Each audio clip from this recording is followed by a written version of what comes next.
two, either because we love what we do, or three is because this is what I can do for now. Writing has to be something that you love. It has to come from your soul, from your spirit.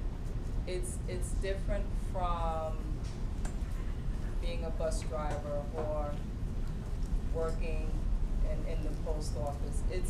It's something that comes from the depths of your spirit, because it's your creativity that you're putting down on paper. And not only that, when you're writing and you come up with one character, say it's Michael.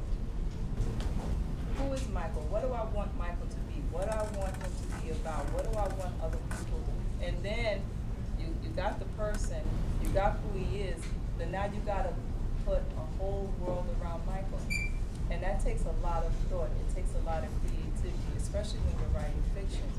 You have to really make the reader believe that this is what Michael is going through. Not only is he an undercover spy, but he has two families in two different countries. So, you really have to put a lot of creativity.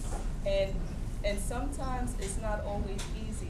Sometimes you get writer's block. I got that when, not this book, because I had 3 screenplays that I had already completed during the 10 years that I was writing. My first script, I got writer's block for 1 year. It's frustrating. One day you have it all there, and next day your mind is empty completely. And you just stop. You put the script in the drawer and then you leave it there until the ideas and the creative, and I don't care how long you sit there, it's not gonna come. It's not gonna come until one day I was in the bathroom. And all of a sudden, it just came to me what to put down next. And then I went, got the script, and started writing again. That's how writing is. It's spontaneous. But then once you start writing, there is that flow, and it's beautiful. I mean, you could be on the bus, and I remember I used to always carry a pad and a pen. And I would just write, just be writing, because, I mean, the ideas was just coming. Everything was flowing, and this is good. And then when you get home and you see what you have and you add it, and it has to be a passion. It has to be something you love. And then once you get your work done, then you got to edit it.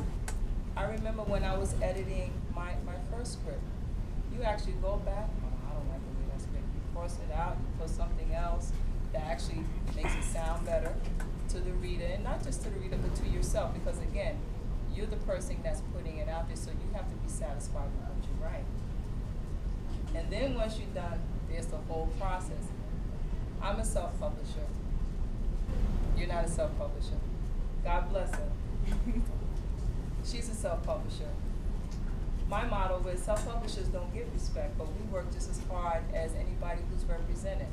And I know for me, I tried for 2 years to get an agent. That's what I forgot. I forgot to bring my 40 rejection letters. But that was okay. But guess what? I cried after the first 3, and after that I said, all right, keep it coming. Because it gave me that juice just to keep going. Because I knew this is what I want to do. And this is what I love. And if you are going to be a writer, it has to be something that you love to do. Because there is going to be a lot of rejection. You got to do a lot of legwork. If you're blessed enough to get an agent, good. That's half the work done for you. If not, then you better put on some very comfortable sneakers, because if this is what you want to do, you really have to promote yourself. And not only that, do your homework. Over the 13 years that I've been writing, I did my homework.